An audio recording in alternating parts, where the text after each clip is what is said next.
ladies and gentlemen, and welcome back to Uncaged, episode 2, the show where we talk about the good, the bad, the ugly, and professional wrestling, and some badass topics along the way. My name is Mike Larkin, and joining me for the second week in a row by my side is the one and only DC himself, Daniel Crimmins. Daniel, we are back for our second episode. How you feeling? We are back in the saddle again, doing what only we do. We're killing it. We are killing it. And here's the thing, what I love about what we do, man. We have a lot of badass topics for you folks. You're going to get this each. Yes, we are. And we get this with each and every season that we're going to have of these. And what a way to start episode 2. Now, you and I, we had some plans. We're going to be upping up some of these episodes, but we had a change of pace going into episode 2 here. We are going to talk about surprise entrants, surprise participants, and who we think are going to be the next surprise participants, because it's Royal Rumble season, Dan. Oh, yeah. Personally, I'm going to go right off the bat. Best year for Rumble surprises. 2002. Oh, okay. I'll go with Goldust, the Godfather.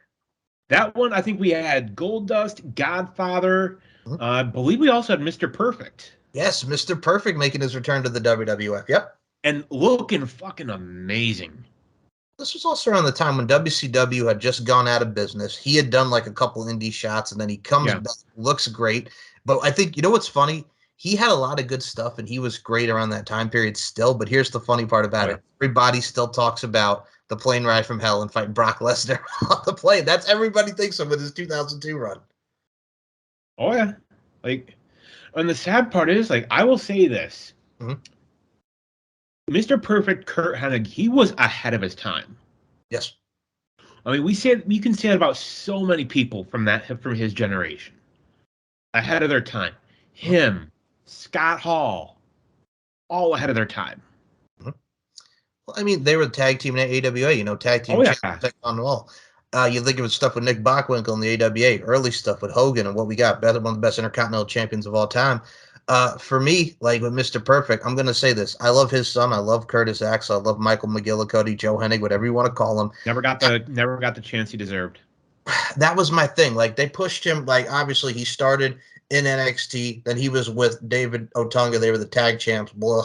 And then they finally let him break out on his own. He's a Paul Heyman guy. Wins the Intercontinental Championship. And then fuck all with it. Then nothing.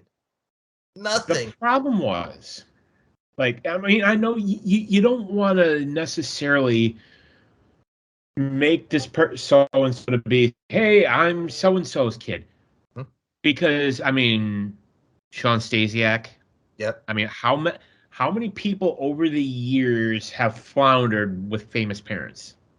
Right. When, of course, Sean Stasiak, the son of the late, great Stan the Man Stasiak, but floundered. I could go David Flair. I could go David Sammartino. We'll be here all day. But I will say this. Curtis Axel, McGill, whatever you want to call him, he was so damn good. Maybe in the ring he wasn't as good, but he was entertaining. The Axel Mania shit. Hilarious. It got him over huge. And I will say this, what they should have, if I were booking him, if I were booking all that, here's how I would have done it. I would have had him do a promo. He comes out to the ring, introduced as Michael McGillicuddy, and you just see him you can just see him getting just madder and madder and madder. And what does he do? He finally says, you know what? My name is not Michael McGillicuddy. It's not Curtis Axel. My name is Joseph Hennig. All right. I'm going to follow up with you on that because I remember. Here's what I love to see, because when he won the second season of NXT, and I know they said Michael McGillicuddy. Actually, no, he did. Well, which one was it? Cabal. That was Cabal? I'm sorry. A.K.A. Senshi. Thank you. So but he was in season 2. Yes, that's right. I apologize. He was. Okay. So he was the runner-up. Thank you. So we had Michael McGillicuddy. We had Caval. He was a part of that season. The fact that they used McGillicuddy, I get it. I guess it was the mother's maiden name, but I'm like, that's stupid. Yeah, it was his mom's maiden name. I understand that. But when you go from Mr. Perfect, whatever. But the point of the matter is, They bring him up. He's a part of the new Nexus with Bray Wyatt, Husky Harris, with David Otunga, with Justin Gabriel, with Heath Slater, with all that around there. And I never understood that. And of course, I'm going to say this right now. Probably one of the worst tag team champions ever was Michael McGillicuddy and David Otunga. Oh my God, that tag title reign went like over like a fart in church.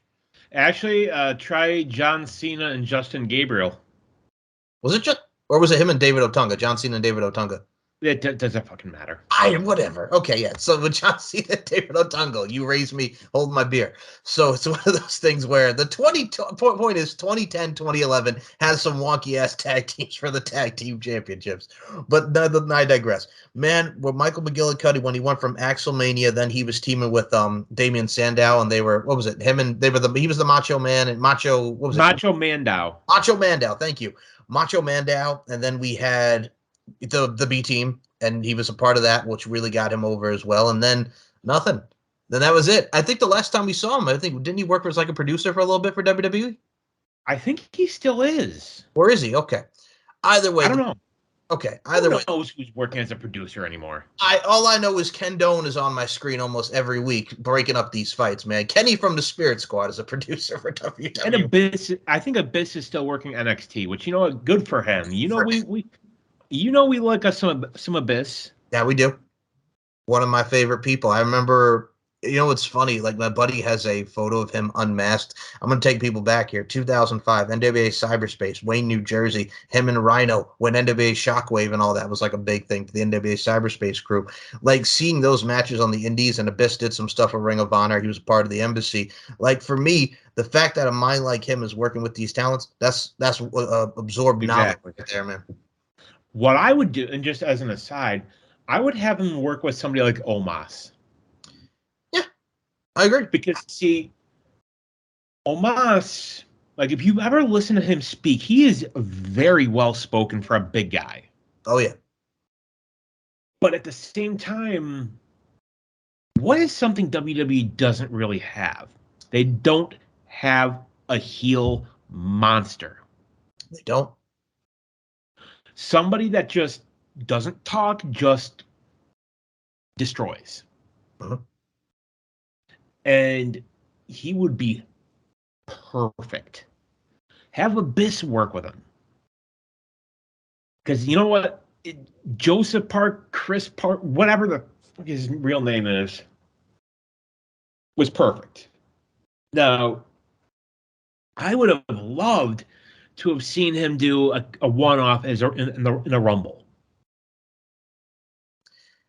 Well, that's the thing. I mean, we saw him as like the statistician for AJ Styles very briefly during the COVID era, but like that's all we got. And I mean, people were loving that because it's bringing back our memories of AJ and Abyss. Dare I do say, Lockdown 2005, Daniel Crimmins. Like we could have had something special with AJ and Joseph Park being the statistician, but it was just for like a brief thing. Then they wiped it off.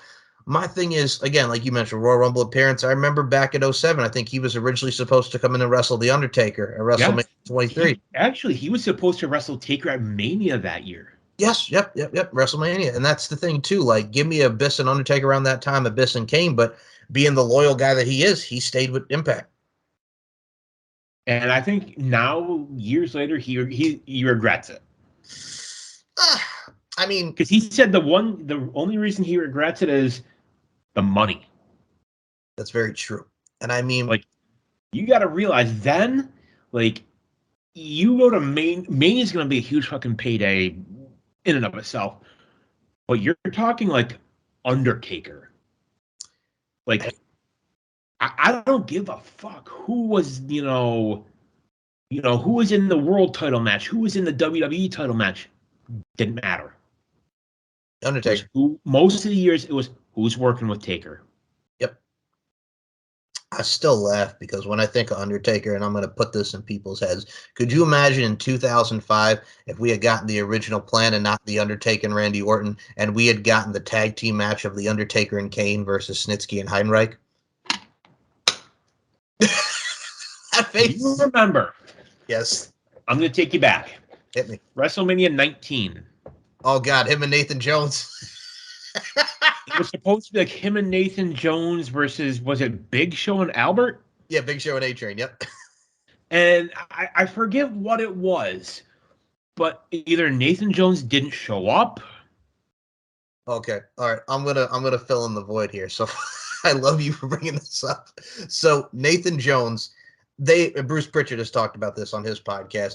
Nathan Jones, they did him on house shows. He was not improving. He sucked. They didn't like his in-ring work. So what they did on Sunday Night Heat, they had the FBI, Nunzio, Stamboli, and Palumbo take him out because the Undertaker was feuding with the FBI as well at the time. So they had him take him out. Then Nathan Jones came back out towards the end, hit a roundhouse kick on the Big Show, and knocked him out cold. And the Undertaker wound up winning. And Nathan Jones did one fucking move. That was it. When Taker can't even and Taker can make any fucking person look good. Yep. I can think of maybe 3 people that he just couldn't. And that's got to be Giant Gonzalez, Khali, and Nathan Jones. Yeah. Well, all right. I'm going to say this. I'm going to put a rare. I mean, Khali, I don't necessarily blame Khali, but for Khali, it was his size. Yes. He was too fucking big. Mm-hmm. Like, what? Because, I mean, if Khali had been like a, kind of like a beefier kind of guy, they could have done something. But when you're like a muscular monster, mm-hmm. I mean, I feel bad, but Khali, you can tell if you see him lately, yeah, dude is having some trouble mobility wise. Oh, I've seen those Instagram lives that he does where he's coming from India training with his students. Oh my goodness, folks, it is a sight to see. It's more power to him. More power to him, correct? But well, you're bad if you're the feud.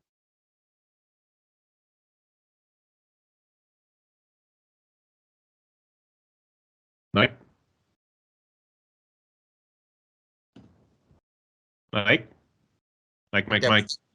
Yeah, wait. So I'll set the same time. You froze a bit. Oh, I'm sorry. Yeah, so he pretty much Undertaker and Khali was originally supposed to be on a pay-per-view, but then what's bad when they put him on SmackDown, Yeah, and and it wasn't Vince, it was Taker.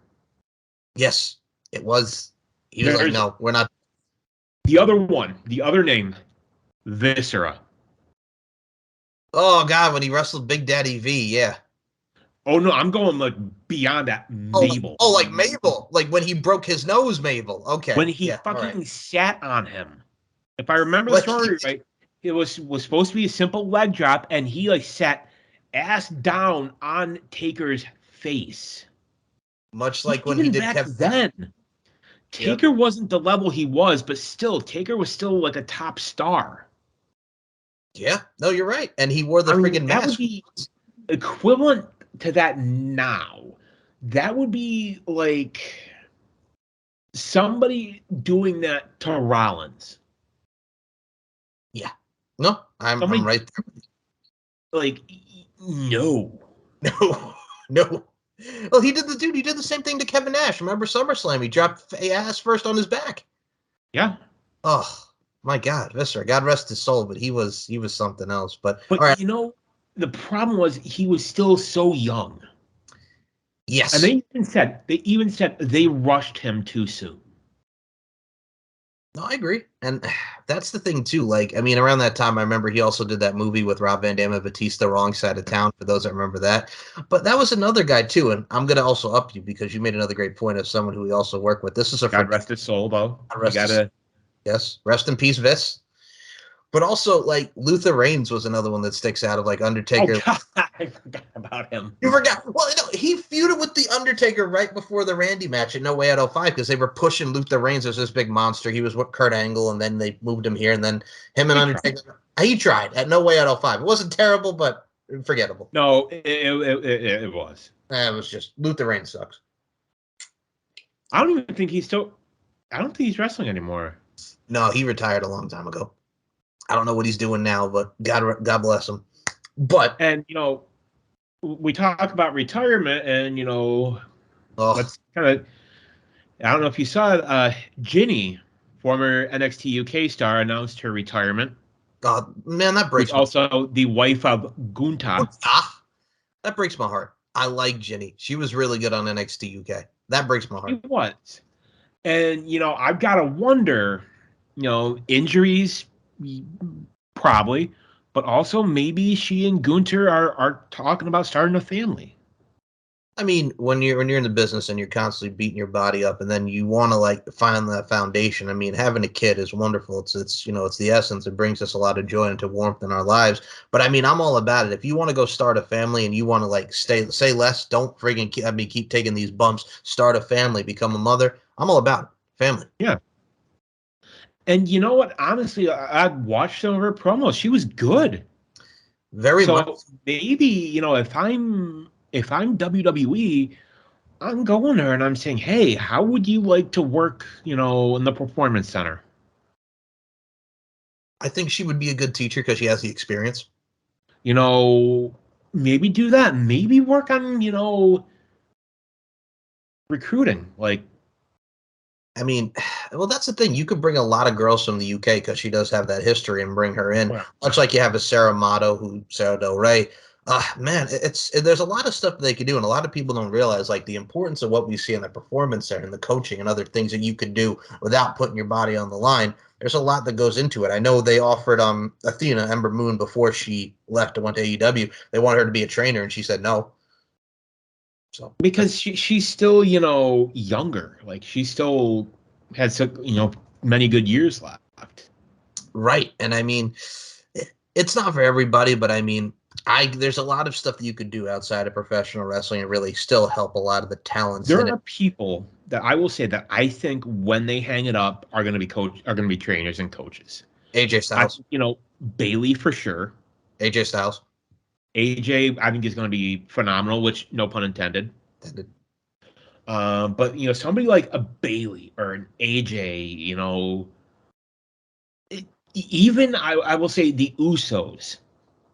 I could see them opening up a wrestling school. Yeah, I mean, Booker Kevin Owens. Kevin Owens, yeah. I mean, Booker T had his. Usos could do his. Kevin Owens, absolutely. Sami Zayn. It's. I think we talk about surprise entrances. The thing with the women's, we because the women's rumble is still so young. Mm-hmm. We haven't really had a whole lot. No, I mean, of course, we'll get the normal the Tories and the Litas and the Trishas and the Kellys, the Michelle McCools. I mean, I'm sure they'll be back. I'm sure we'll see Molly Holly again. You know who I honestly would love to see? Hit me. Alundra Blaze, aka Medusa. For one Rumble appearance, absolutely, rightfully so. I mean, you don't even have to have her in the match long. Just the appearance of Alundra. Exactly. You have her, you have Trish. We're gonna get Trish. We're gonna get Lita. Bring in Jackie. She still looks fucking amazing. Yeah, give me some Jacqueline. Give me some Jacqueline Moore, baby. Give me some. If Stacy Keibler was available, I would bring back Stacy Keibler because I love me some Stacy Keibler. If she didn't absolutely fucking hate Vince, yes, I would have said Gail Kim. Oh, okay. All right, we're gonna talk about it. One of my favorite battle royal moments, as is yours. Gail Kim saying, "Fuck this shit, I'm out," just not eliminating herself, and then I remember that it was Raw, wasn't it? It was on Raw. I remember watching that, thinking you just see her eliminate herself, and you're thinking what just happened? She said, "Fuck it," and then she went right back to TNA. She literally pulled a Jeff Hardy, and it's just yeah, bye. Yeah, bye. I'm done. No, it reminded me of, okay, I'm going to take people back. When Survivor Series 05 happened and The Undertaker comes out of the casket to go after Randy Orton, and you just see Matt Hardy walk out of the ring I'm not taking this fucking punch from The Undertaker. I'm not taking a chokeslam. Fuck this. Yeah. And towards the end, Taker could work stiff. Oh, yeah. There were stories that you knew when Taker was mad at you because he would turn up the heat just a little bit. Just a little bit. And he would he wouldn't outright hurt people, but you knew you done fucked up. Mm-hmm. You done it now. You'd gone and made a big mistake. See what you did there. Yep. So, I mean, I think realistically, if I'm booking out their own, and I guarantee they already know who they're going to use. Because it's not this Saturday. I think it's next Saturday, right? Or is it the following? It's January 28th. Okay, so another 2 weeks. A couple weeks, yeah. 2 weeks, actually, from today. Yes. So I got to figure probably Molly, Trish, Lita, Michelle McCool. Yep. Kelly. You know who, honestly, I would love to see again? Oh. Karma. That was actually on my list of surprise Tia Stevens. Yep. When she threw out Michael Cole and Dolph Ziggler from the Rumble in 2011, 2012. I gotta tell you, I really think she was so ahead of her time. And it's a shame she had those personal issues with, and I get it. Losing a kid is fucking horrible. Mm-hmm. And she's even said WWE gave her, time, and they even told her, they said, when you think you're ready to come back. But and it's interesting for those that remember her debut. It's just like she's flicking the dolls. She took out Michelle McCool and Layla, and then it was interesting to me because we all had no idea about the pregnancy. It's like she takes out Michelle McCool and Layla, and then she's speaking as herself on Raw, like, I'm pregnant with child. And then you think like the Bella twins come back and they're knocking her, like, okay, when she comes back, we're gonna have this feud with the Bella twins, like a perfect Barbie dolls right there that fit the story. And then nothing until the Rumble. And you know what? We're probably gonna get the Bella twins, at least one of them. I'm gonna go Brie. I don't think Nikki can take too many bumps anymore. Oh, with her neck, no. So hear me out. Okay. Brie Bella in the ring, and then you hear the laugh. You hear Karma come out. Oh my God, I would love that. And just eliminates Brie right away. Straightforward, yes. So you still get that slight nod. Oh, which the average fan is just going to think, "What the hell is this?" Yep. But for those of us old bastards that have been around and know a thing, we think, okay, she got it. She got hers. Mm-hmm. But that one always got me because it's like Beth Phoenix and Karma. We never got it. Oh, Karma and Trish. Karma and Lita.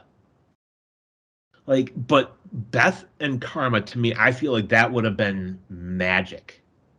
I have to bring this up because I also mentioned Dolph Ziggler. This is where my brain's going a mile a minute. And I'm going to say this because you actually mentioned Loki earlier. And folks, going off topic for a second, if you want to see a badass match, because I mentioned Awesome Kong eliminating Dolph Ziggler, that being Karma, watch Dolph Ziggler and Caval from Survivor Series 2010 for the Intercontinental Championship. Probably one of the damnedest matches ever. And I'm glad you brought Caval up because that was one of my favorite matches of his WWE career. He was out the door after that, but it was a damn good match. I know you remember. I think he asked to be let go. He did because they weren't doing anything with him, and that was it. He won NXT, like you mentioned, and then he's like, I'm gonna challenge Dolph Ziggler for the Intercontinental Championship, and then because normally they would challenge for the world title like Wade Barrett did, but he's so damn small, I'm gonna challenge for the Intercontinental Championship. So you got to realize this is about 5 or 6 years before your Daniel Bryan. Before Daniel Bryan, yes. And you always have those stories about Loki and his attitude. He's serious, Daniel. Don't you understand? I'm serious. I'm serious. Weren't there stories of attitude problems in TNA? He's a walking attitude problem because there was the incident with GFW in 2017 when he was there. He wanted to be the world champ. They should have he wanted a shot with the belt, and they only wanted to include him in the X division. He's like, wait a minute, I could become a good threat here, but they're like, no, we're going to put you back in the X division. He wanted here, they wanted him over here, and then they gave us that weird Agent 47 hitman gimmick where he dressed like he was Hitman. Yep. Okay. That was nice. But yeah, it wasn't very nice. It wasn't very evil. It was very evil, but it was something. But no, then Loki just did MLW, and that was it for Loki. You hardly hear anything about Loki anymore. I think he controlled his narrative for a little bit. Jesus, that company can just die. Well, I'm not even going to say it should die because it practically is already dead because EC3 started that and everybody else left. When they lost Braun Strowman, that was the nail in the coffin. Like that was who you had. Yes. Yes. Now, I'm going to say this going back to the women in the Rumble here. If Jazz did not have an issue with that company, I would love to see Jazz in the Royal Rumble one more time. Oh, yeah. I would love to see her in the WWE Hall of Fame. As she rightfully deserves it for what she did in WWE. Absolutely. There's so many names. All right. I'm going to throw some out here from Ruthless Aggression Era if they could ever get her. Jackie Gata, Miss Jackie. I mean, one of the most awfully bad botches ever with Trish Stratus in that tag match from 02. Oh, I mean, she's retired. Yeah, I don't see her ever coming back. I don't see Miss Jackie ever doing something. Yeah, she's retired. I'm trying to think because there could be so many different eras that you could go with. I mentioned Ruthless Aggression. Stacy Keibler if she wanted to. Who else? Jillian Hall. I don't know what she's up to these days. Jillian was in one of them, but I would like to see her come back. That would be fun. I mean, for the singing thing and the comedy aspect. But if you're gonna do that, you gotta bring the Boogeyman. Oh well, because yes, Boogeyman biting off that thing off her face, the wart, the growth. What the hell? Like people think that WWE has been like Ruthless Aggression Era was on some shit. Well, they booked the Boogeyman's first feud to be with JBL, and it was because he bit Jillian Hall's growth off her face, and then they had a 2-minute match at the Royal Rumble, which the Boogeyman won. And JBL had to put over the Boogeyman. And like, I feel like that was probably a punishment to JBL for something. Well, JBL was the guy who beat up Matt Hardy at Armageddon 05 for Matt Hardy exiting the ring. So Matt Hardy got beat up. And then JBL, they're like, okay, now we're gonna have you get beat up by the Boogeyman. If I remember right, he went too stiff against Matt Hardy. Oh, he kicked the dog shit out of Matt Hardy. I think he gave him a concussion. A lot of boots, yes. Even back then, no. No, you're gonna do that. I mean, let's be real though. Like with Taker, there's usually if you pissed him off, you were done. Like Mike Awesome, hello, Mike Awesome. God rest his soul. One person that pissed Taker off, but ended up okay, Miz. Yes, that's right. That's correct. They did have one match on SmackDown where he beat the crap out of him. I know what you're talking about. But like the whole, like Miz will even tell you, like he came in and he said, "I pissed off the one person you don't piss Undertaker off." Yeah, I mean, I honestly feel like Undertaker, Roman now is what Undertaker was. Yep.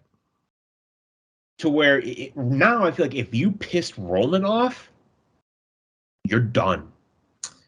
Sam Gradwell from NXT UK actually told this story. He's like, we were at a UK event and my stuff was next to Roman, so I'm like, oh crap, I better move. And Roman's like, nah, I'm good. You can stay where you want. And he was like, oh, that's great. Like that's the type of role that he's in now. And Roman helped him, like he gave him advice. Yeah, which is what you need to do, which is what the Undertaker used to do. So yeah, like you pay your respect because like Undertaker was like the Vito Corleone. Mm-hmm. He was the Don of the locker room. Now, Dan has good. I think I'm curious, to see. But if I'm Triple H, I'm reaching out, because you need, because you got gonna be the biggest WrestleMania of all time. Mm-hmm. You got to have the equally biggest Royal Rumble of all time. Mm-hmm. So, Mickey, I think we'll see. I think we'll do that again. A Lunder Blaze, I could honestly see that happening. Me too. Well, like I said, we were talking about like the Ruthless Aggression people, and I named some people there. It's going to be hard because the women, it's harder. But I do see, like, for surprise, I know they're on the company. I could see like a Roxanne Perez or a Cora Jade being in there from NXT. It's going to be hard. Who else do you see? Billy Kay. Oh, the Iconics. We're not going to see Peyton Royce because she's, she's kind pregnant. of. Yeah, she's pregnant, but Billy Kay, yes, maybe.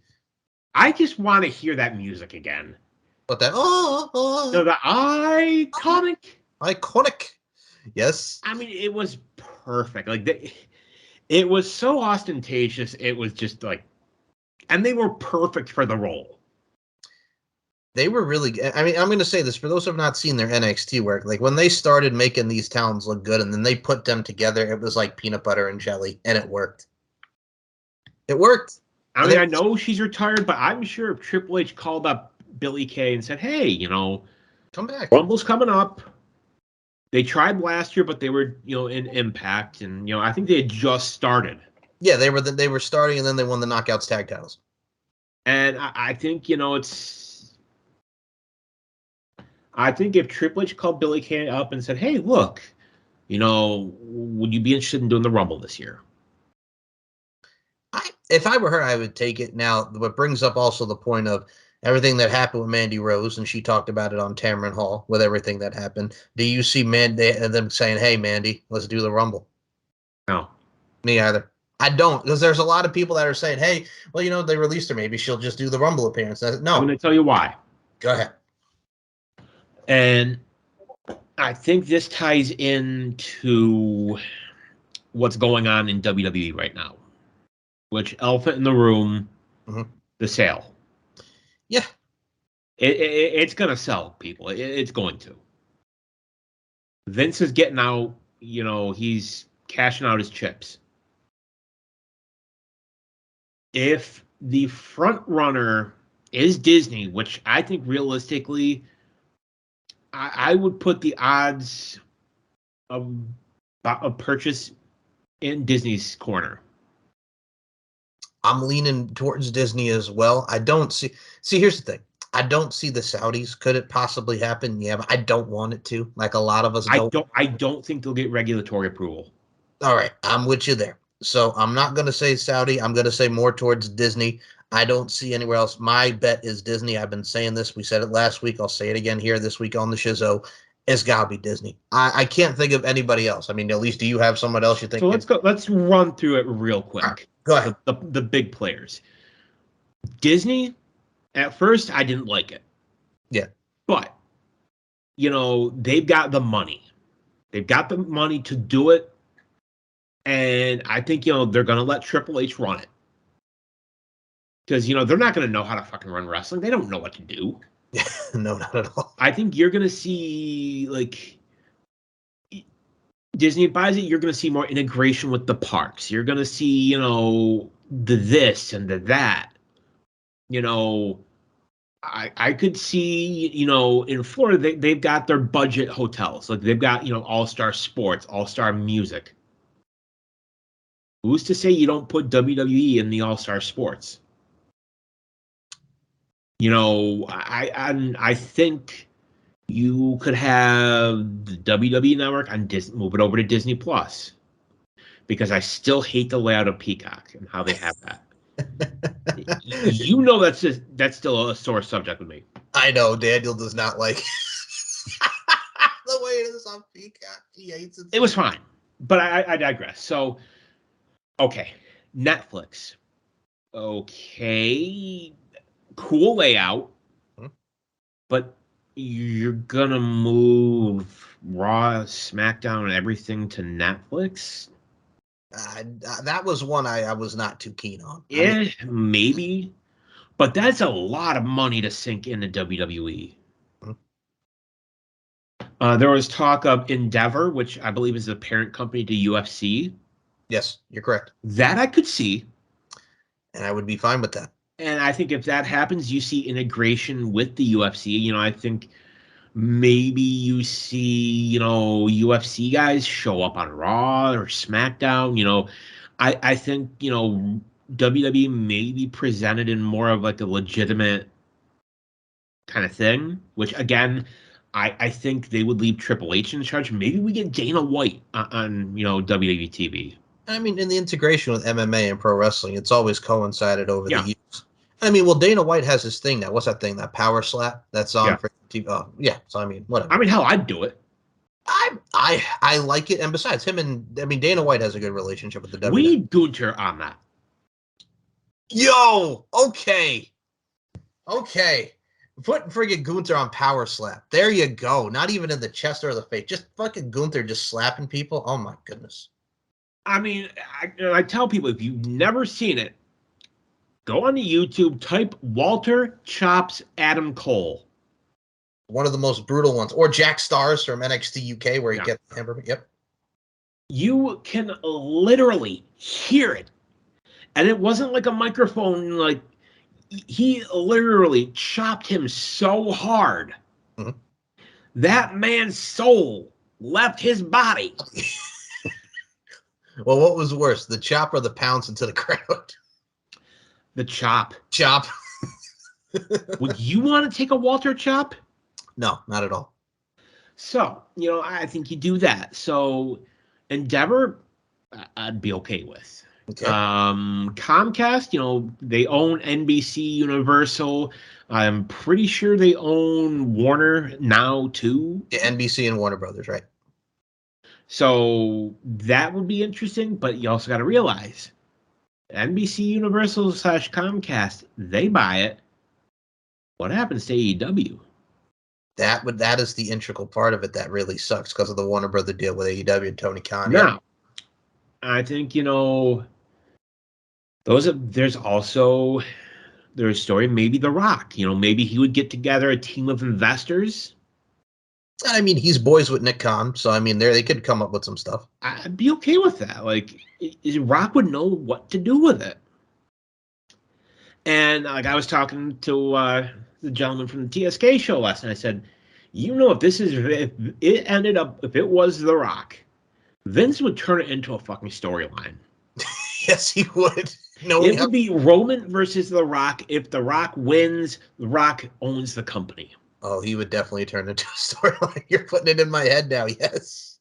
And you know what? I don't care what any of you say. You all can see it happening because it's Vince McMahon. It is. Well, he'd do it. The other side of it, one that, really wouldn't surprise me, the Khans. Nick and Tony and Shahid. And, do they have the cash on hand? No, they don't. But could they feasibly get a team of investors? Yeah. Mm-hmm. They're, Shahid Khan is very well connected. Tony, to his credit, is very well connected. Who's to say we don't get a Comcast / AEW deal with WWE? The merge. Could it happen? And, people say, oh, well, that'd be so bad. Not necessarily. Like, and Vince even said this about WCW, that his biggest regret was that he didn't, just shut it down. The problem with that was, at the time, there was nowhere to put Nitro. There was nowhere to put Thunder. They didn't have a home.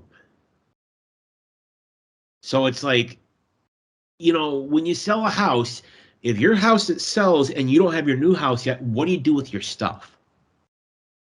That's the issue. I mean, nowadays, I feel like they could do like an AEW thing, do it dark.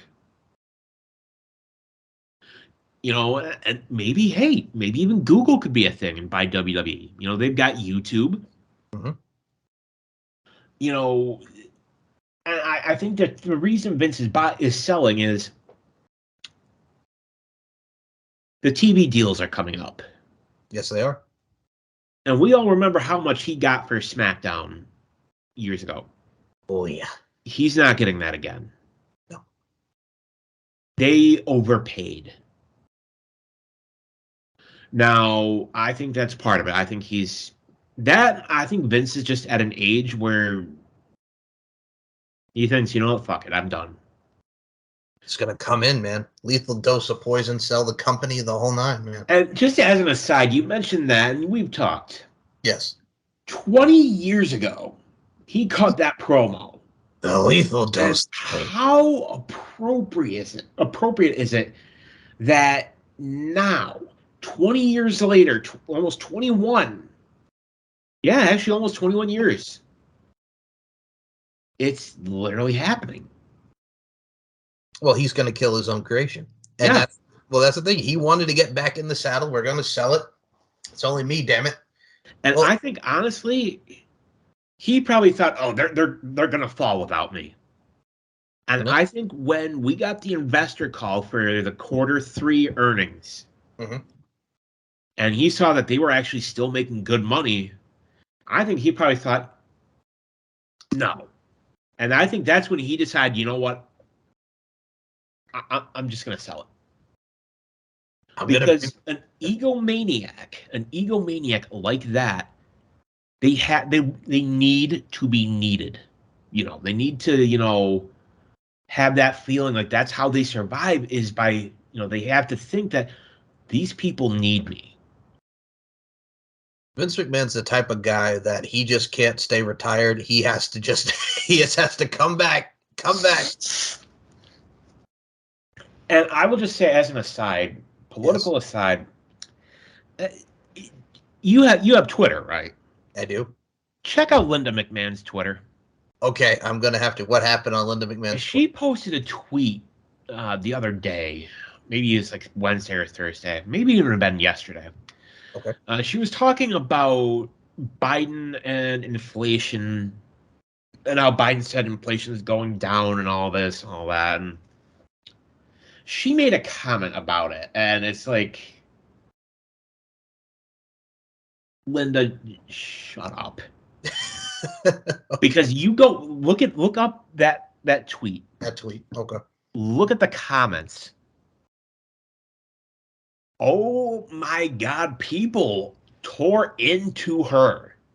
There are people saying, yeah, well, why don't you think about your own company? Your husband's hush payments are going up. Jesus. Yeah. I'm going to look this up while we're talking. Dan, filibuster just for the time being as I look this up. And it's a case in point, like I said, an egomaniac. And hell, I think Vince may even be a sociopath. I agree. I don't mean to laugh, but it's true.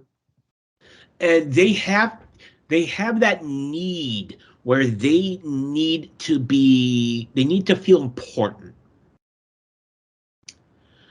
And I think, when Vince saw the quarter earnings and he saw, that the crowds are still people are still coming to see wrestling. And I guarantee you Vince probably still checks out the internet. Like, he still looks at Twitter and all that and wants to know what people are saying. All right. And I think he sees that, and he sees that people are enjoying it, and he's like, wait, no, I'm not there. Okay, so I found the tweet, and what Linda McMahon said was, ignore the left's spin on today's inflation report.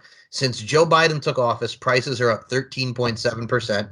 Groceries are up a total of 17.1%. The cost of eggs alone has skyrocketed up 77%. Which is true. Yes. I just went to the grocery store tonight, and in my corner of Western New York, eggs were like, the cheapest I saw was like $3 and like 87 cents. Wow. And like, dude, that was name brand.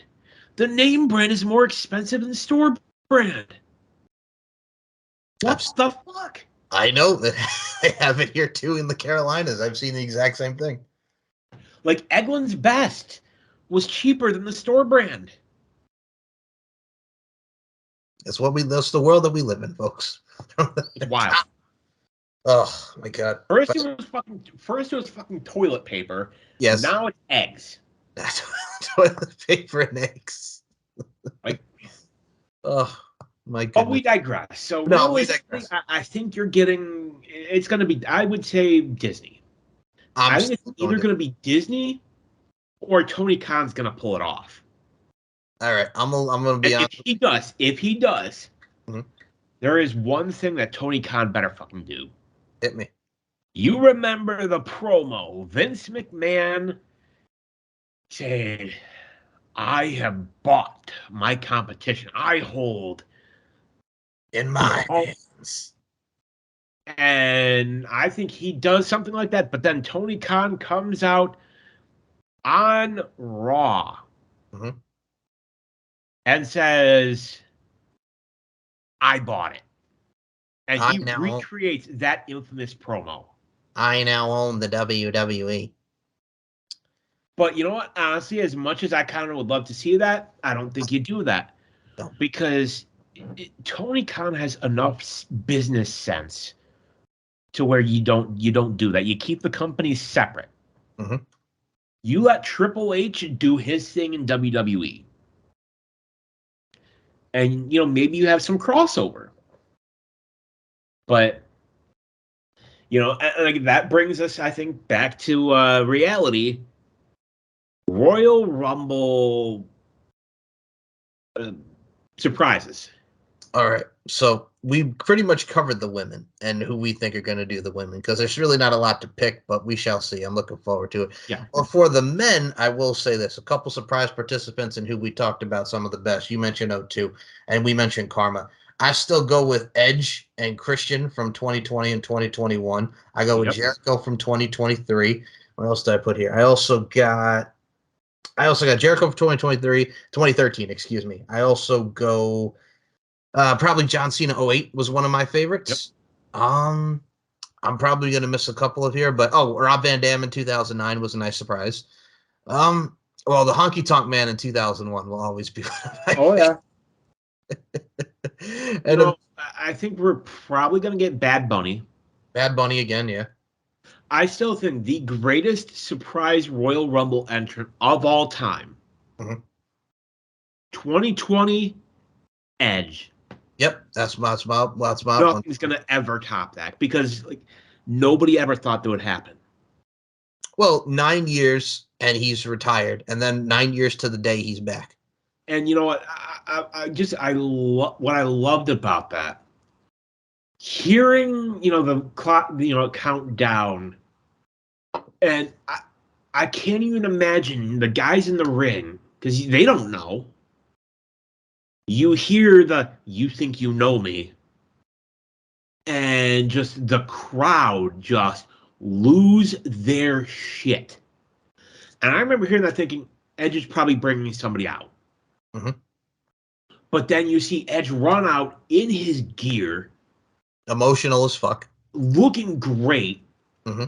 And to me, the one bright spot of 2020, you see him, run from one side of the entrance to the other, and then come out, and right before you just see him look out, and just the emotion on you could tell he was fighting back tears. That is the sign that says they remember me. Because I guarantee you, he was, as he's getting ready, he's probably thinking what's it going to be like? Are they going to still care? I mean, yeah, he had some appearances, and that was nostalgia. But this is different. This is you have your ring gear on. You are going out to war. And you just see that look of emotion and fight. You could tell he was fighting back tears. Well, yeah, I mean, when something that you love gets ripped away from you, and then you can't do nothing for 9 years, and then you're okay, and you get the approval, then he comes back in the ring and starts spearing Ziggler, AJ Styles. He goes on a freaking tear. Exactly. You see him, and then you see him he's gets the composure back. He had his couple seconds of if he had started crying, nobody would have held that against him. No, and I mean the Christian one was emotional too, the year after. But here's the thing: it was in the Thunderdome, and there was no people. Exactly. That was the only difference. I think he would have still gotten that same reaction had Christian. Oh yeah. Yeah, absolutely. And people say what they will. They always talk about Edge and Christian's career and the trajectory of it, but Christian was still a vital part. I mean, we all loved it when he finally won the world title. You know what? We're all peeps. We are all peeps. And it's. But then, Edge comes out and he's in the ring, and you know what? He's hitting spear and implant DDT, and he looked like he had just wrestled the day before. Yep, he looked great. He put the work in, man. And you know what? I honestly I like this version of Edge, this look, because he has that grizzled, that guy that has been that is sitting at the edge of the bar and has seen the shit. I think he's reinvented himself very, very well. Oh yeah, and honestly, call me crazy, I could see him going into the Hall of Fame again as a single star. Well, I mean, he was already as a single star, but here's the thing: he was in it early because his career's done. Let's put him in the following year. I mean, if they're a tag team, I will say this: you put Edge and Christian in as a tag team, that would work too. The Brood with Gangrel. Gangrel in there with them. Yep. I mean, we've had so many with. But even again, as just him, I could see that even. Just 2 times, just him by himself. Now that he's back in this trajectory of his career, like I could see it happening. And this run, I think, especially if this is his last year. Yeah. And you know what? Call me crazy, and we all have that thing where you're just like, yeah, it'll never happen. But Ric Flair, again, Ric Flair coming out for a Royal Rumble entrance. This with a tear in his eye, like it's 92 all over again. No, oh man. Okay, I hated. It was sad to watch his last match. It wasn't sad. It was uncomfortable. It was very uncomfortable because we could have had a Randy the Ram moment. I don't want to see Ric Flair in a ring again, Dan. I'm sorry. I don't. And honestly, I don't think Triple H would let it happen. No. Did you watch, by the way, the Peacock documentary, Woo, the Ric Flair story? No, was it? It was good.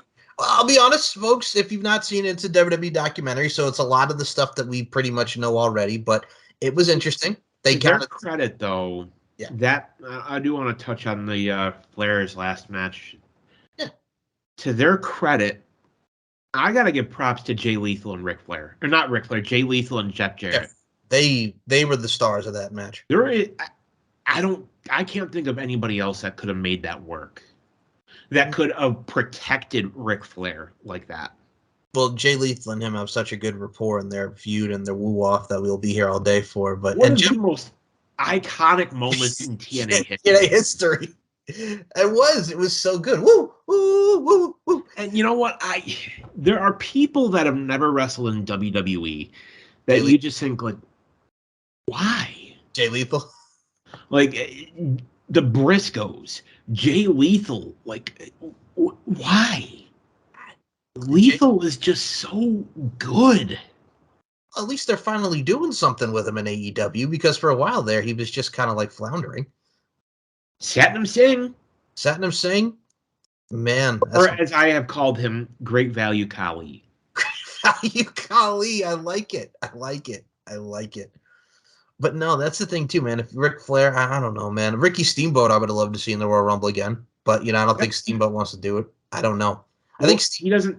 He doesn't want to do anything that strenuous, which I get. I get it. We got that match with Jericho, which was actually pretty good for what it was. Yes, Backlash 09, man, one of my favorite matches. It's a shame that we never got the Mickey Rourke versus Chris Jericho match. Oh, where he just knocks him out at WrestleMania. But he spilled the beans. Rourke spilled the beans and on the red carpet. Well, not only that, but also Mickey Rourke's agent told him, no. You do this, your career's over. Exactly. Damn Ricky Rourke's agent, man. And I'd heard a story that the plan was for him to wrestle Jericho in the attire that he had from the wrestler. Yes, the Mickey the Ram style, yep. And you know what? I would have been okay with it. Me too. It builds the story. A lot of people don't realize, he did his own stunts. In The Wrestler. And honestly, that movie is iconic. It's so underrated. One of my favorites, not only for the acting, but just the story. The acting is just amazing. It's so sad. And realistically, this happens. It does. Well, when he's playing with the kid, for God's sake, and he was playing like the old '80s game, and he's like, "No, I want to play this." You know what I'm saying? He shows how he's out of touch and Ram Jam 1 2 3 the whole nine. Yeah. And you know what? Personally, I think he died at the end. I did too. It's one of the most real and most onset looks at professional wrestling and just how everything goes into a professional wrestling because of what everybody says, whatever they think. This is truly how these people live. And it's some of it's good, some of it's bad, but that is the life of a professional. You get so used to the bright lights and people screaming your name, and eventually that's going to stop. The Rock had it. The Rock was smart. He got an exit strategy and he got out. Triple H learned the business because he knew time was going to come when, and he even said, I made a commitment to go till the wheels fell off. The wheels are off. And they asked him in an interview, they said, would you be open to doing a one-off? And he said, as much as I would like to, no. He said, I can't. And he says, it's not an I don't want to. It's a literally, I cannot. And he said he is happy with how his career went out. I mean, when you lay the boots out in the ring and then you just walk, I mean, what's a better exit than that? Mark Henry. Baby, I'm coming home. Baby, I'm coming home. Then he just world's strongest slams John Cena. And I will say this. If I remember right, Cena was the WWE champion at the time. Yeah, 2013. Mark Henry should have beat him. At Money in the Bank that year? Yes. Oh, yeah. He should have demolished him. But, I think, we got to look at, names of who we might see in the men's rumble this year. All right. Now, you mentioned H, and I'm going to mention this because it's the click. How about X-Pac? Yeah. I can see it. He's still in good shape. Obviously, you're not going to have him work a whole lot. But, yeah. X-Pac could work. I mean, I mentioned Cardona earlier. Matt Cardona would be a nice little... Let's be real here. Yes. The reports are that Chelsea Green has signed. Yes. And apparently has been signed for... A while. Yeah. They're just waiting. I think, realistically, Cardona's finishing up. And I think he's going to be there too. And if they let him be who he was on the indies... GCW, the whole nine, NWA. And I remember you and I talked about this. Like, when he did those couple AEW shows, people thought, oh, he's Zack Ryder. Well, yeah, he was wrestling like Zack Ryder. Give him a chance. Like, the best ones that get cut from WWE are the ones who look at that and just say, okay, you know what? All right. Then they go out and they become undeniable. Yep. Look at Cody Rhodes. I agree. Matt Cardona is, I think, honestly, the biggest example. Well, Zack Ryder was a fucking joke. Well, here's what I'll bring up your point. Like, I remember first seeing him and Myers in NYWC, where they were a tag team. They came out to the Backstreet Boys, and they were doing their run there. But then they come to WWE. They're the Major Brothers, and it's Hawkins and Ryder. But that's the thing. He was a joke, but he got over the Z-True Long Island story. He got over by himself, which is something a lot of people in WWE can't do or won't do or don't do. They don't know how to do it. And he got over because social media took a chance and he bet on himself. And it worked. And you know what? He tried something. He worked a death match with Nick Gage. And you got to realize Cardona, Zack Ryder was one of the most hated people. And so here you got a guy like Matt Cardona that and Zack Ryder that represents literally everything the IWC hates. Represents, sports entertainment. And you have him walk into GCW against your guy, your hero, kingpin, your god of this shit, Nick fucking Gage, who's your favorite wrestler. Oh yeah, he's my favorite. Okay, well, hold on here. I don't hate him. I don't hate him. I'll be honest with you. The deathmatch stuff is not my thing, but I respect what he does because I know he loves his fans and I know he wants to go out there and put on a great product because he does it very. We mentioned this last week. He knows how to do it safely. Exactly. And he made Zack Ryder look fucking good. Oh, he did absolutely.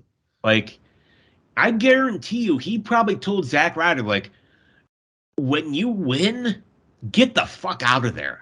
Because they're going to start throwing the trash and the debris and everything. Yep. And the only time that I have seen something like that was 1996, Bash at the Beach. Hogan. Not since then. I mean, this was like they were throwing like pizza cutters at him. Yep. Yep. And I just remember like Cardona, like his shirt like coming in was white as snow. And then it's all red at the end.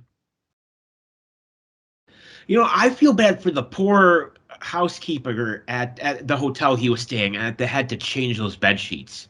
Me too. Honestly, I would not be shocked if they had to throw out that whole mattress. They probably did. I mean, he even said he tried showering all that crap off, and not a lot of it came off. There was still like a bunch of shit on him. And he even said days later he was still pulling pieces of glass. And, it's like he took that chance. So I think Cardona's on his way back, if he's not already. Cody, I'm not going to say it's a surprise because we all know he's coming back. I think realistically we're going to see Cody probably, I'm going to say he's going to come between 20 and 30. Most likely, I'm going to say 20 and 27. I'm going to go.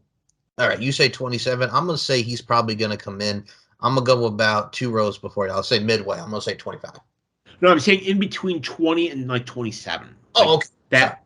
All right. You're right. 30, I think we all know who it's going to be, and I think it's the worst fucking kept secret. Go ahead. Rock. You think he's going to come in and win the Royal Rumble? See, you and I have talked about this. I think part of the problem as fans, and you're guilty of it, I'm guilty of it. We're all guilty of it. We are.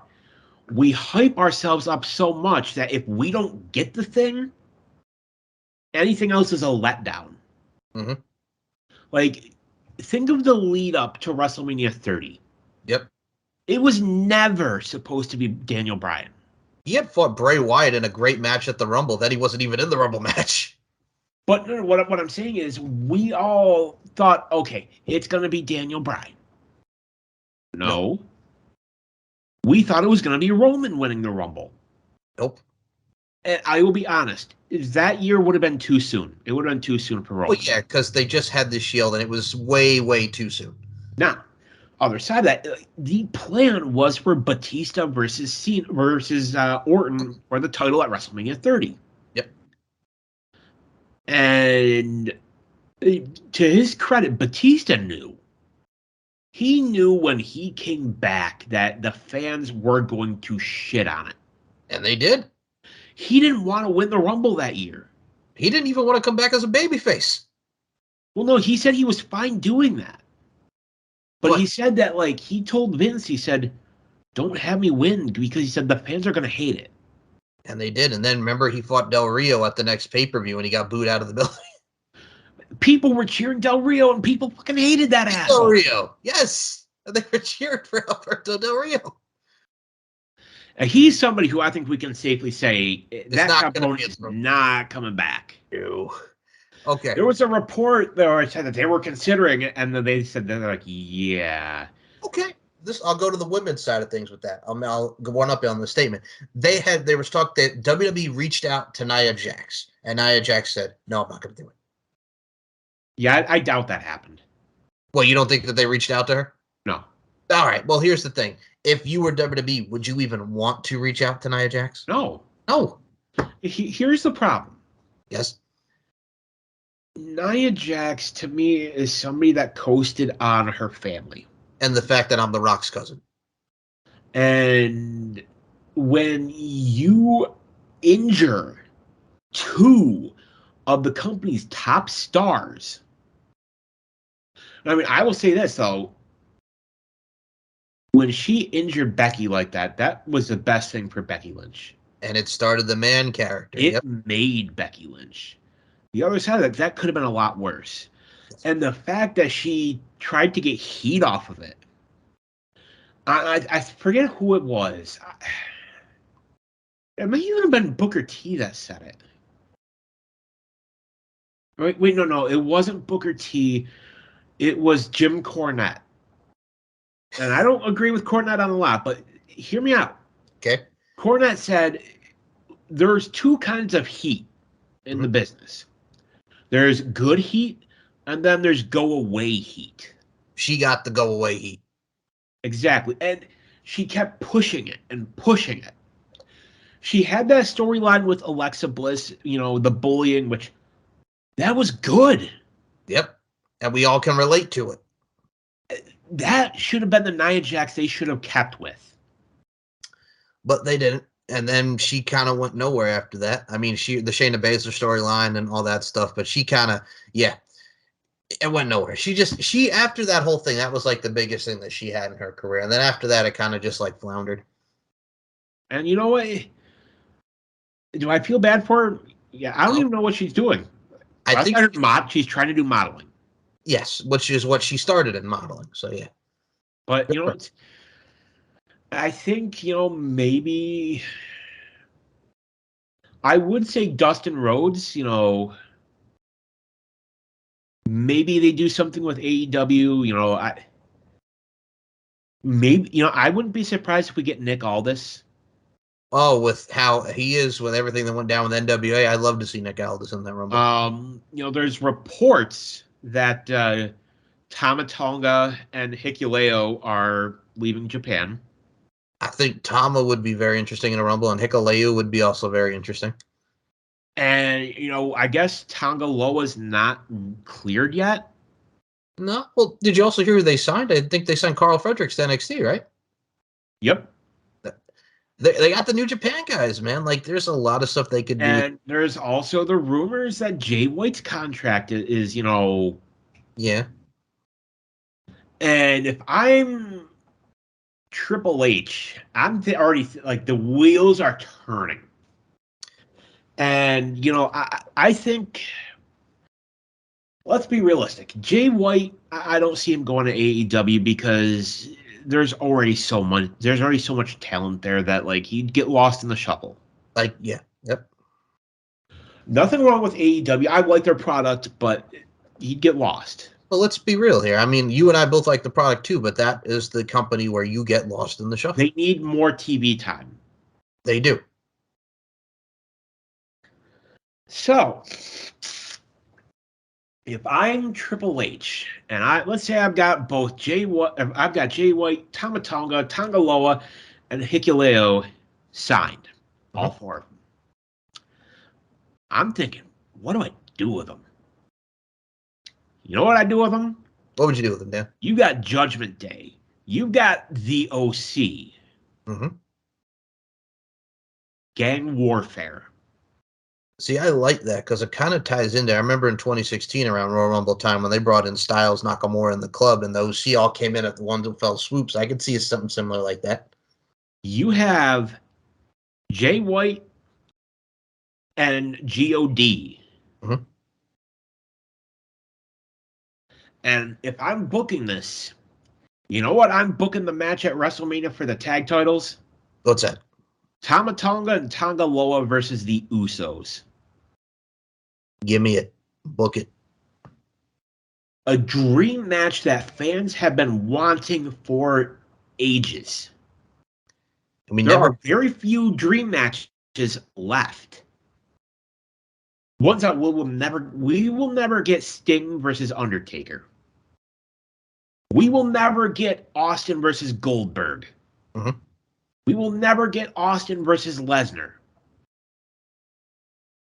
Could we get God versus the Usos? Maybe. Shit, yes. I think I could honestly see Tonga Loa going back to the WWE, which, again, for those of you that don't realize, he was Camacho. Yes, with Unico on the bike. Yep. So maybe that happens. I realistically could see that. I think Brock is going to come back. Goldberg in the Rumble. Yeah. Please no. Maybe. I'm just saying. Brock. I think we get Bray. I think we get Bray Wyatt. Well, he's doing double duty then. Him and LA Knight are fighting, but I could see him doing double duty. I want to know what that match is. It's a pitch black match, Dan. Don't you understand? It's a Mountain Dew pitch black match. Don't you understand it, Daniel? Pitch black, darkness. I will say this: Mountain Dew pitch black was fucking disgusting. I have not had it. Is it that bad? No, it's what it used. You never had it when it was around before. No, I've drank some Mountain Dews, but that one I never drank. Think of grape cough syrup. You remember the old grape cough syrup as a kid, the Dimetap? I'm aware. I've taken it before, yes. That. Ugh. But carbonated. Ugh. Some people liked it because it had like a little bit of like a sour-ish to it. Yes. But no. So I mean, but what is it though? Like they still haven't said like we don't know what it is. Is it a blindfold match? Is it because I am afraid that that's what it's gonna be. I don't want it to be a blindfold match, Daniel, but they've hyped it up like so big. Like I don't know what it's going to be, but it's interesting. You know, honestly, what it's realistically what it's I think it's gonna be. Okay. Is it in a stadium this year again? Yeah, it's the Royal Rumble. Yeah, absolutely. Is it a closed stadium or? It's San Antonio, Texas. I'm gonna look. Go ahead. So if it is a closed stadium, I think it's going to be the lights turned off. Yeah. All right. So the Royal Rumble is at the Alamo Dome. Yeah, which is multi-purpose. The facility. Yeah. Okay. Yeah. Okay. I can definitely see that. It's at the Alamo Dome. So yep. Yep. I can see that. I can see them definitely turning off the lights. You know, realistically, I could see that being, what they do. It's. Here's the question: do they even know what the fuck it is? I think we're all just doing it as we go along. So we shall see. I would say this: I feel bad for Triple H because this has probably been a fucking horrible week for him. Oh, absolutely, he's got to be. He's probably thinking like, "Oh, god damn it." Yes. Like, and I will say this: if I am on the WWE roster, I'm fucking pissed right now. Me too. I'll tell you why. Okay. The story about the sale, when you hear about that on the internet, like, they should have been told before any of us. You don't want it getting out? Okay, make them sign an NDA. Have meetings where you say, okay, you know what? We're having you, here's a non-disclosure agreement, sign it.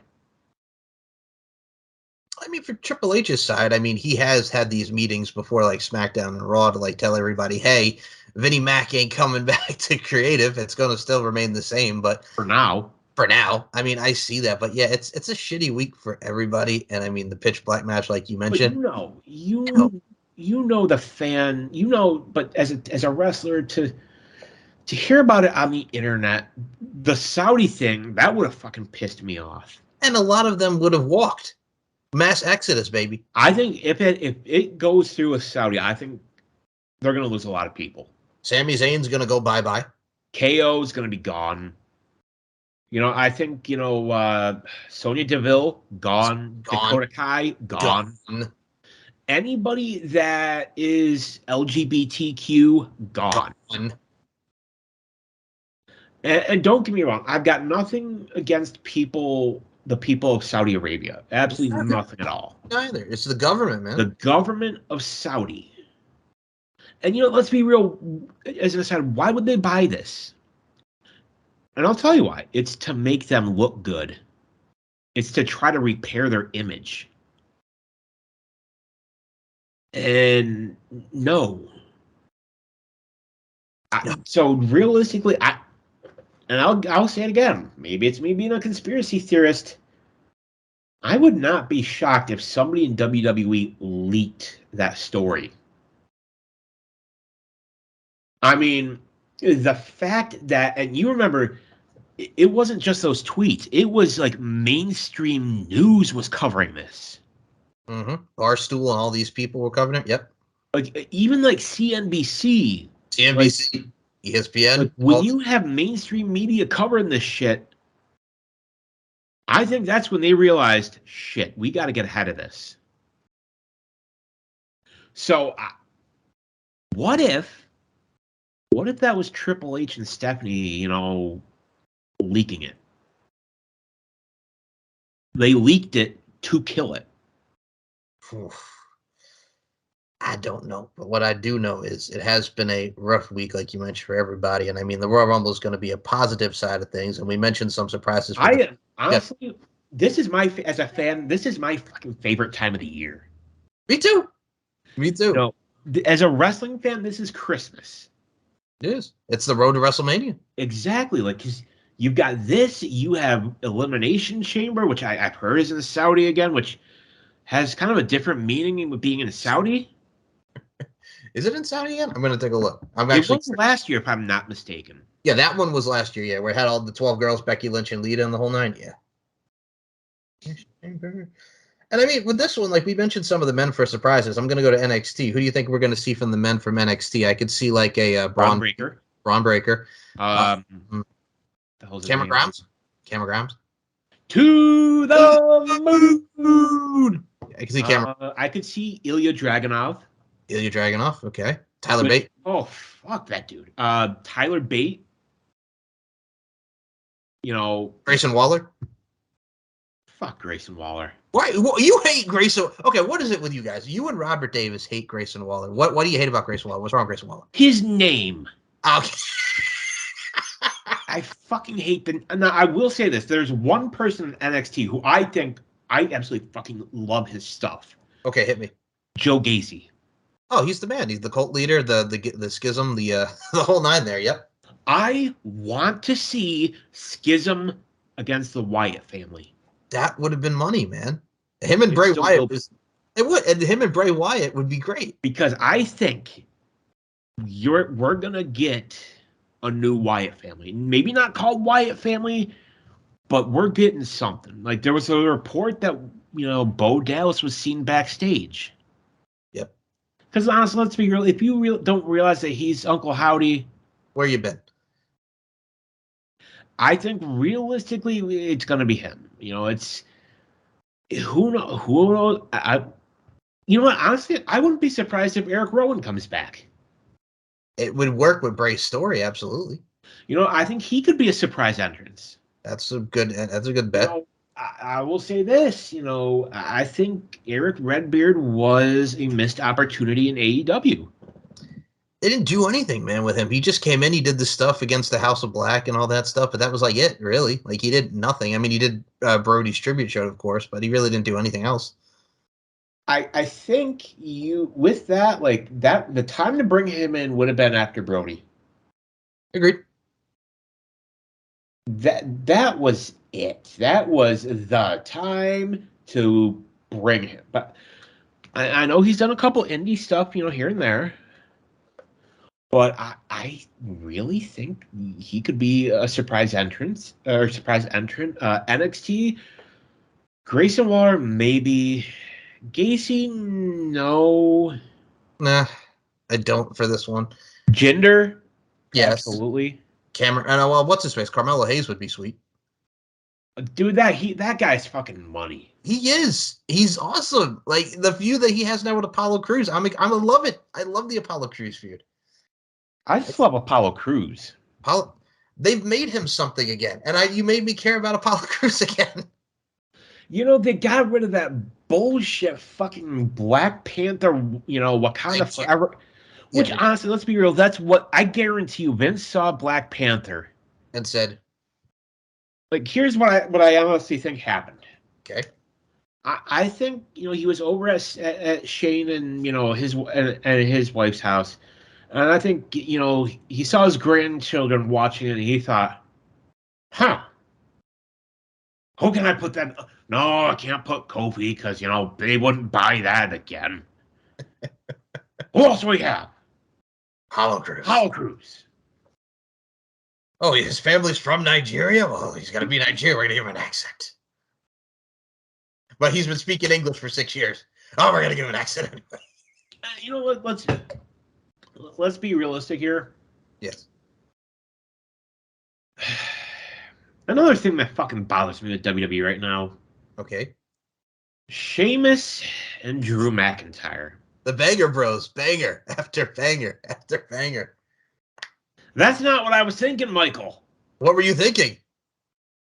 Banger Bros? Like, there's kind like of an adult entertainment company called Bang Bros? Bros? Sounds like a porno. Like, I would expect this out of Vince McMahon. Banger Bros. Triple H, what the fuck? It's like Dolph Ziggler and Robert Roode, the Dirty Dogs. The Dirty Dogs. Why? I don't know, because they're doing banger after banger after. I mean, Sheamus has not had a lot of bangers in his time. No, but he had the one with Gunther, which I think was probably his best match ever. Yeah, I mean, if we're being honest, yes. But I think most of that was on Gunther. Gunther, yes. Gunther. Gunther. Yo, I'm going to say this, by the way, Elimination Chamber's not in Saudi Arabia. It's in Montreal. Good. Where's... Oh, that's right. Yeah. So, I mean, anything can happen with the Rumble. I mean, we mentioned some surprises there from NXT. Do you have any others? Because I know that a lot of the people that came back obviously are going to be in it. Like your Bronson. Guaranteed. Yeah, Cross. Bronson Reed is probably going to be in it. Yep. Dexter Lumis. Hit Row. Okay, I'm going to say this right now about Hit Row.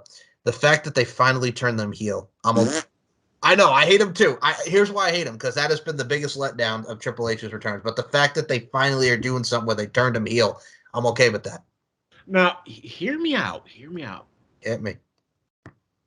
They need something. They need a Carmelo Hayes or a good mouthpiece to be with. You can't have Swerve because, he's elite. He's elite. So if I'm Triple H and I can't get Isaiah Swerve Scott. Yeah. I'm thinking, okay, who else could I put there in that spot that would work? Mm-hmm. That looks good. I mean, Swerve is fucking money. Whether he gets it in AEW or jumps back to WWE at some point, he's going to be a world champion. Absolutely is. The dude he looks like money. I mean, he has connections also to the hip hop world, so it works. And then you got Keith Lee, who's a big motherfucker. Big motherfucker. I can't believe that. All right, give me more Rick Ross, like I mentioned, because he's a big motherfucker. It might be a big boy, like with Brock Lesnar in the Rumble. Big boy. He's a big boy. I would say that was what I loved about that Rumble. Was that like Brock sees Keith Lee and he looks at Paul and says, he's a big boy. He's probably thinking like, shit, how am I supposed to F5 him? Or German or anything. So I get it. Like if I'm Triple H, who do I put in with Hit Row to Carmelo fill that Swerve spot that can still go in the ring, good on the mic, and looks, like a star? Carmelo Hayes. Carmelo Hayes is fucking perfect. He looks like a star. Like, Carmelo Hayes to me is a guy that has the potential to be the WWE version of MJF. Where could he be an amazing face? Absolutely. Okay, I have to bring back the MJF comment. There have been some people that have also kind of compared how Grayson Waller's been acting. He can be like an MJF in The Miz. No. Just wanted to get that out there. No. Some people have said that. They have. I will say this. There's the phrase generational talent. Correct. And that's what MJF is. MJF is a generational talent. He's like a Ric Flair, like a Steve Austin. Yep. You know, like a Piper. Like there are very few people like this generation. You got Roman, you got MJF. You know, I will say this: you got Josh Alexander. Josh Alexander, who's Impact a killer, and that's the thing. People sleep on Josh Alexander. He's amazing. Josh Alexander reminds me of what Chris Benoit used to be like. The Crippler, yep. You know, that hard hitting, physical, like technical wrestler. You don't see a lot of those now. No, like it's a lost art. I think, and you and I have talked about this. Like, let's do this. Fantasy. Like, let's say Forbidden Door blown open. Mm-hmm. You can bring in any surprise talents, from any company, any, New Japan, AEW, NWA, MLW, wherever. Mm-hmm. Who would you bring in? Josh Alexander, Okada. Give me somebody from NWA. I mean, Tyrus. Yeah, yeah, that's it. MLW. You have some good names. I mean, you could give me geez, who's the champion over there right now? I mean, MLW. I mean, there's not a lot that I can work with them. There's Alex Hammerstone. There's Jacob Fatu. Jacob Fatu, thank you. That would be good. I mean, there's a lot of people. There's a lot of names. I mean, it's tough, but those would be some like you mentioned. Those two, I would gotta go Okada, Tanahashi. I would go like you mentioned, Naito. I would go Josh Alexander. I would go. I mean, Bully Ray. I'll be honest. I'd be fine if Bully Ray went back because Bully Ray has been such a great antagonist to Josh Alexander. It's absolutely amazing. You know what? The thing that gets me about Bully Ray, and I will say this: he is one of the great minds in wrestling. Even though people think he's a dick, I agree. No, he is. He absolutely is. But look at some of the best. Like Triple H, people have said he's a fucking dick. But he has a great mind for the business. You have Jericho. People have said he's a dick. But he has a great mind for the business. The best are dicks. HBK is a dick. People said Dusty as a booker was a dick. But at the same time, like Ric Flair was a dick, and I think honestly still is. Yes. Yes. Woo! Woo! Now I will say this: going back to the Rumble, we mentioned some more surprises and stuff. I think to cap it off before we close out the shizo, for you, Daniel Crimmins, who's your pick for the Men Royal Rumble, and who's your pick for the Women's Royal Rumble? To win it all. Win it all.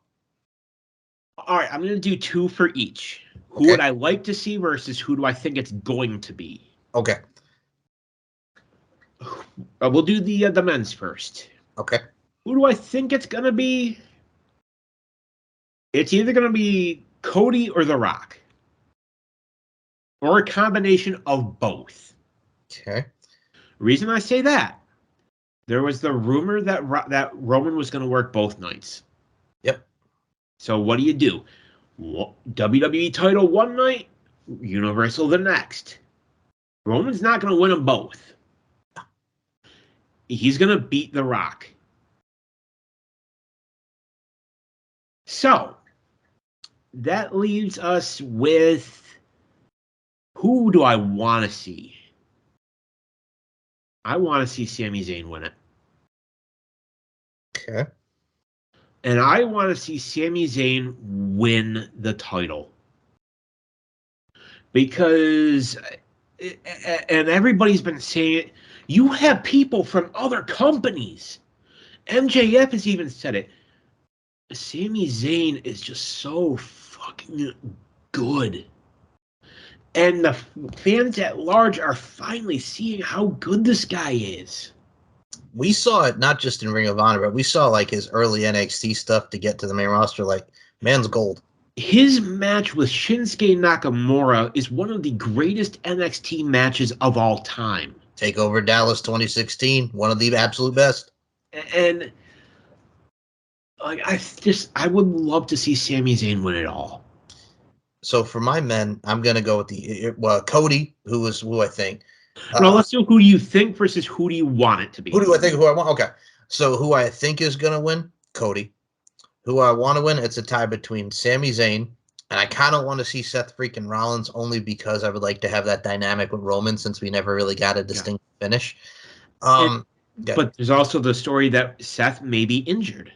That too, yeah. All right. So I'm gonna go Cody. I'm gonna go Sammy. I agree with you on those parts. Who else do I possibly want to see win it? I mean, it's tough. Like, I want to be surprised. I want to be surprised. Yeah, thank you. I mean, for women, like I'm gonna go Rhea Ripley.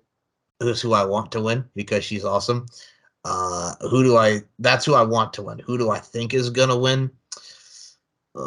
Man, I don't want it to be Ronda again, and I don't think it's gonna be Ronda again. No, hell no. I'd like it to be Becky again. I think that would be fun. I'd be okay with that. I'd be okay with that. But yeah, those who are two I'm looking at. I mean, if you want to really do a shock, have Naomi come back and win it just to shock everybody. As a fuck you to Sasha. As a fuck you to Mercedes Moné over there. I would like to see Naomi win and just shock everybody. The fuck was that hair? I don't know, man. I don't know. It looked like something like out of the Harlem Globetrotters or some shit. It was ridiculous. All right. She was trying to be Cleopatra. My turn with the women who I think it's going to be. Go ahead. Who do I think versus who do I want? Okay. Who do I think it's going to be? Realistically, I could see Becky. Because I would not be shocked if we get Becky versus Charlotte versus Ronda again. Yeah. I could see that happen. Who do I want? We do one of two. Option one, Bayley. Ooh, okay. All right. Do I really, really want Rhea? It only makes sense for Rhea. Here's why I say Rhea. Good. You look at your stars in the women's division, and I mean Raw, SmackDown, NXT. Who has the most talent given their age? Rhea Ripley. And besides the fact that she's white hot with the Judgment Day, and the fact that it also ties into Bianca and Rhea from 2021, so you get that big match on the grandest stage of them all. I'm all for it. But no, you don't do Ronda, or you don't do Rhea versus Bianca Belair. Okay, what would you do? You do Rhea versus Charlotte. Oh, and get her win back. Revenge. Yeah, revenge. Get it. Okay. I like it. From WrestleMania in 2020. Yep. You do the revenge match. Because it books itself. Yep. Because think about it. Like, I would book it like she's had 3 years. What was supposed to be her night. In front of her family, her friends. Was her WrestleMania debut. It was the first time that an NXT match had appeared on WrestleMania. She represented NXT. She represented the NXT women's division. And she failed. She tapped out. And I would have it booked like, for 3 years, she has had that in the back of her head. Just picking away, and just picking away. So how do you book that? How do you have the decision? You have her just thinking like, you have it tease it where you think she's going to pick Bianca.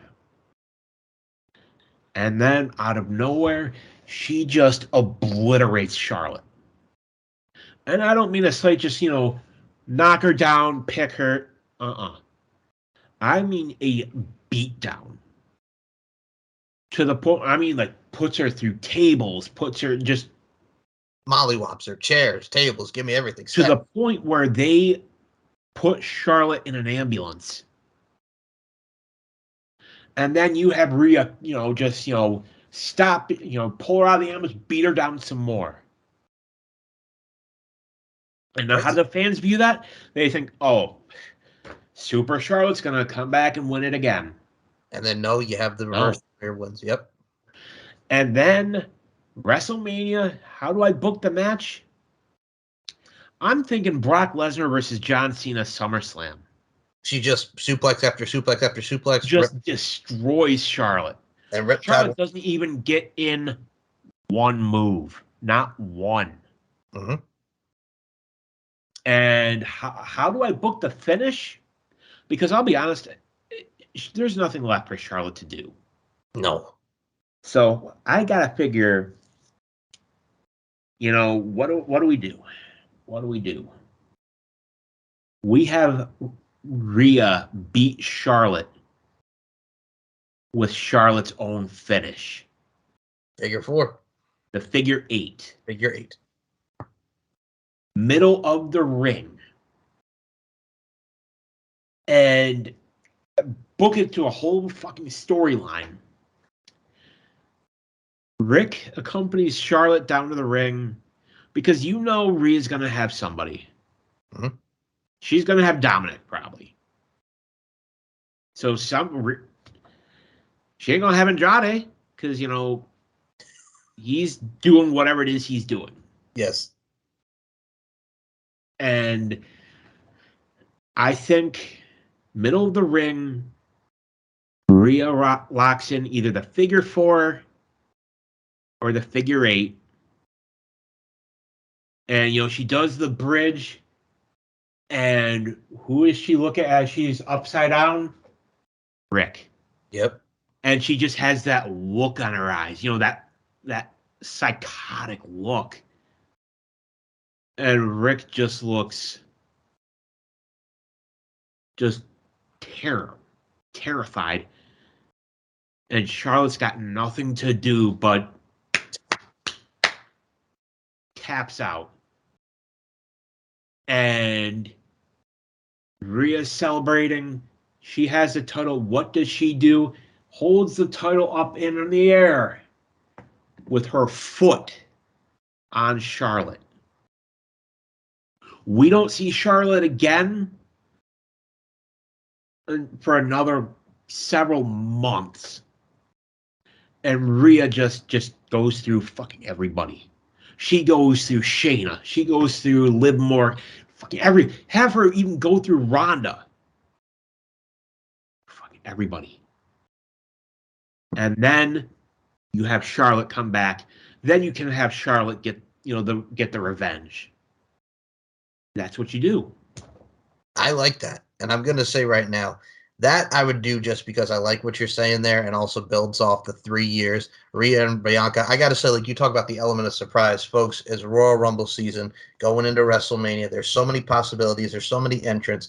It is a great time to be a wrestling fan for the Royal Rumble. And Daniel Crimmins putting on his fantasy booker hat, really showcasing what we can see. And we're talking about surprise entrants and we're talking about Royal Rumble, which leads paraphrase, if I may, my absolute favorite Christmas song. Yes. It's the most wonderful time of the year. My man. Folks, Royal Rumble season is coming up in just a few short weeks here. We are going to be back next week with another Royal Rumble episode. And Daniel Crimmins watched the match. I'm so happy. We're going to be laughing our asses off, but it happened. It's the one WWE title match that people don't talk about in Royal Rumble. Some say it's the worst ever. It's Fight Club. It's Fight Club. It's Brock Lesnar and Hardcore Holly for the WWE. I know what y'all are thinking. That never happened. Hardcore Holly never got a WWE title match. It did. He got a title match. A title match. Daniel watched the 6 minutes and 30 seconds of it, and we're going to talk about it next week. That 6 minutes I'll never get back. Oh, it's going to be good, though. But so that'll be next week's show. Folks, I hope you enjoyed our take, as we always do, about professional wrestling. Two good buddies shooting the breeze, shooting the shit on pro wrestling. And Daniel, before we close this shizzo out, please tell us, we got the TSK stuff with Max Wrestling. Let us know where we can find you on social media. Go ahead, Daniel. You can find us in the Max Wrestling Facebook group. You can find us on the RWT Facebook group. Check us out. We are doing good shit. And you know what? We got me. We got Moses Marquez. We got Robert Davis. We have Cool Kyle. We have the OG Harold Joseph Hunter. Check us out. It's a good fucking show. We just did another episode last night. Honestly, it was my favorite episode, for multiple reasons. Yeah. And we discussed what everybody's been talking about. The week from hell for WWE. That episode is up now on Max Wrestle. Link will be in the description. Where you can check out this show, go to my YouTube, folks. It's Mike Larkin. Just type me in. I'm right there. Boom, bada bing.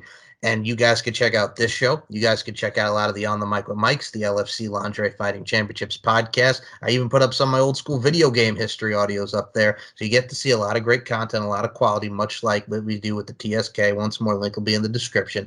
And you can check out yours truly, SM Show 1, MCL92 on the Twitter machine, StephenMikeShow.com, LFCfights.com. I'm here, there, I'm everywhere. Everything will be down below. And Daniel Crimmins are even on the gram. Do you want to promote your gram? Do you want to promote the Twitter? Where can we follow you, man?